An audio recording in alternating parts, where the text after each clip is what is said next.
Right, g'day, I'm Ash, welcome back to the War Thunder. Today we'll be taking out the ever-trusty Beaufort Mark, whatever the hell this is. Essentially, this is a Australian aircraft, or at least it's camouflaged as Australian aircraft. I do enjoy it. It's a good aircraft overall. I think what makes this aircraft particularly potent is obviously the bomb load. It's got a very decent bomb load. But I'm not going to be using bombs today. We are purely going to be agitator of the 50 caliber kind. Which is quite funny because having a look at the War Thunder Wikipedia, it tells me that this is a Rank 1 bomber based of 1.3 in arcade battles, 1.7 in realistic battles, and 2.3 in simulator. However, it was introduced in update 1.27. Now I remember the days of 1.27. God, it's almost been 10 years. Anyhow, this particular vehicle is very, very potent. At the bottom of the article though, there is a video of mine in which we play night battles on Norway, in which we used Beaufort as a torpedo bomber, which was one of its many roles. But I just think that that's kind of a little outdated. You remember getting night battles all the time in realistic battles? Oh boy, how much people didn't like that. The same with night battles in ground realistic these days, although they are particularly rare, they don't happen as much. It doesn't matter in its entirety. Now, obviously I'm joined by True Topcat, and he and his Sunderland are going to go absolutely tear ham into the enemy bombers. At least that's what we want to think we're going to go do. This thing's mounted with two frontal 7.7mm machine guns. While they don't have the greatest arc of firing, they can do a little bit of damage when needed. The rearmost armament dorsal turret, however, in its sort of turret cage, has twin-mounted 50 caliber guns, and these are 12.7mm, which are incredibly important for, well, the longevity of this aircraft, because without that particular machine gun, or those machine guns, this aircraft would probably be a little bit less desirable in terms of War Thunder. On ahead here, and we're spraying the living daylights out of this Stu who's decided to go into a dive. I don't know why he hasn't just decided to immediately just turn around and gunfight me like a proper Stuka would. That thing's got more armor, it's more manoeuvrable, I can't manoeuvre with it, and diving after it, as you can see, I'm nearly ripping my wings. But I remember the days when this thing used to do 800 kilometers an hour in a dive. But they didn't update the flight model until, I think it was 2018.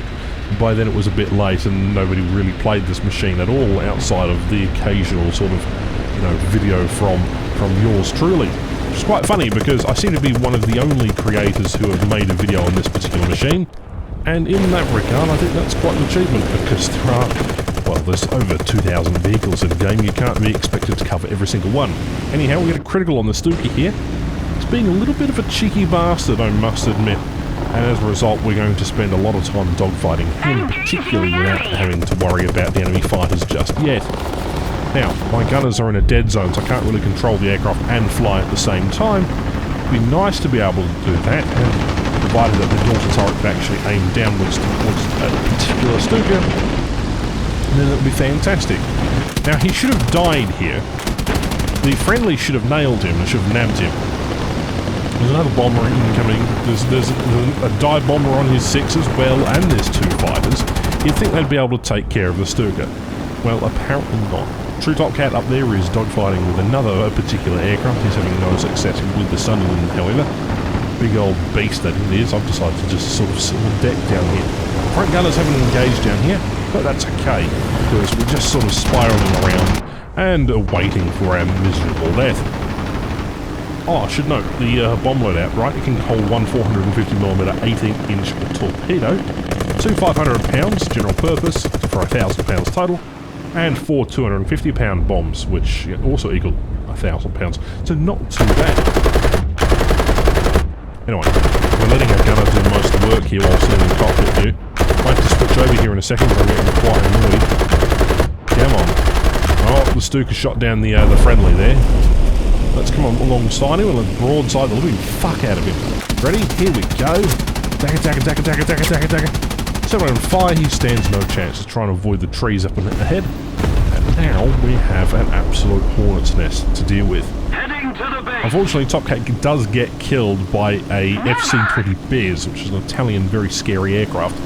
But I'm going to fly directly into the hornet's nest. So far, I'm the only one on the team to get a kill. as most of the aircraft were chasing that one particular Stuka. There's a CR-174 about 8 kilometres away, but I don't think he's going to be much help other than a distraction, and I've spotted a HE-51. Now, HE-51s are very lightly armed, and while there is a P-36A above me as well, they're just going to be the main course for the enemy aircraft. At least I presume it, at least. This thing also gets 2 pilots, so if you get one knocked out, the other one can fly, which is quite nice. The universal belts of the 12.7s contain a large amount of armor-piercing incendiary, and we're going to use that to its effectiveness here in a minute. But it does have a low endurance, and it doesn't have a ventral gunner, which is very critical.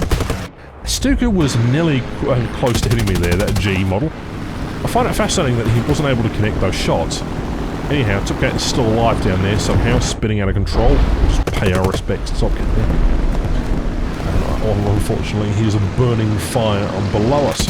Rear gunner's going up, everything is now flying behind us. This is where things get a bit spicy and dicey. We've got a Stuka behind us, we've got a 109 as well, and the FC-20 is also coming in for a bit of a play. Now, the idea is to try and take the Stuka out as quickly as possible. Now, I should be manoeuvring a little bit more. Never sit still while the enemy is shooting at you, just try and maneuver a little bit. And I'm currently just trying to locate where all the aircraft are. For some reason they're turning back around that direction. But that's okay, we can take out the HE-112 though. Maybe we'll get a couple of hits. We haven't got a couple of hits. This is where it gets a bit spicy. Anyhow, flying this one as a fighter, the FC-20 Biz manages to kill the P-36, leaving just me and a handful of other aircraft left on the team. I'm trying to help the CR-714, managed to actually set him on fire, and we're just going to continue utterly obliterating. That's when we get 2 aircraft destroyed. The Stuka behind me crashed, and the HE-112 has now died. That leaves our total at 3 kills. We're coming in for the HE-51, although the FC-20 Biz looks like a more delicious target, because obviously it's a heavy bomber, or like a medium heavy attack aircraft. And this shouldn't really be taking as much damage, I should be manoeuvring. He's obviously knocked out my gunner, but we will ultimately end up by killing him. It's important. There he goes, he crashes, and that is number 4. Right, HE-51 time.